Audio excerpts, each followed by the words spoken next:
নমস্কার, আপনারা দেখছেন এখন দাসপুর বার্তা চন্দ্রকোনা টাউনের জয়ন্তীপুরে, যা নজর কাড়ে পশ্চিম মেদিনীপুর জেলায় চন্দ্রকোনা টাউন সংলগ্ন জয়ন্তীপুর।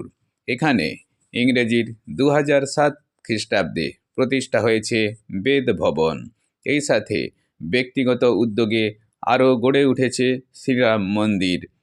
বিহার, উত্তরপ্রদেশ, মধ্যপ্রদেশ প্রভৃতি ভিন রাজ্যের শিক্ষার্থীপূর্ণ শ্রীমান নারায়ণ চতুর্বেদ পাঠশালা, যেটি 2012 খ্রিস্টাব্দে 11ই ফেব্রুয়ারি পশ্চিমবঙ্গ রাজ্যের মাননীয় রাজ্যপাল M.K. নারায়ণন আনুষ্ঠানিকভাবে এর উদ্বোধন করেছিলেন বলে লিপিবদ্ধ। এসবের প্রতিষ্ঠাতা সোমাজি ডাক্তার জয়ন্ত দীর্ঘাঙ্গী ও সহধর্মিণী ডাক্তার বনানী দীর্ঘাঙ্গী। এই সাথে তাঁরা গড়ে তুলেছেন বাউন্ডারি ওয়াল পরিবেষ্টিত, রকমারি গাছ গাছালিতে পরিপূর্ণ, তপবন তুল্য পরিবেশ, যেখানে ভারতের জাতীয় পাখি ময়ূর ও রাজহাঁস দলের ক্রীড়াক্ষেত্র। গড়ে উঠেছে সুদৃশ্য পার্ক।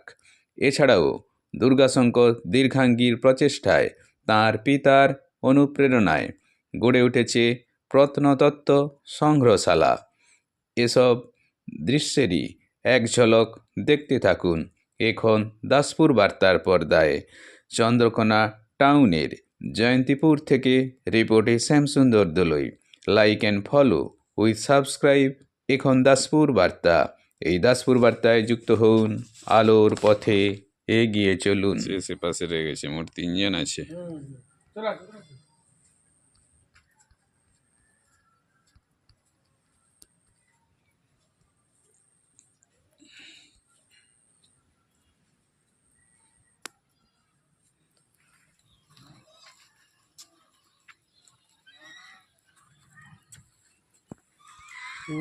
দেখছেন এই তৈরি হচ্ছে এখন, এবার দেখছেন এইসব দেখে দিয়েছে রাজহাঁসের দল। পাহাড়টাকে ধীরে ধীরে ধীরে ধীরে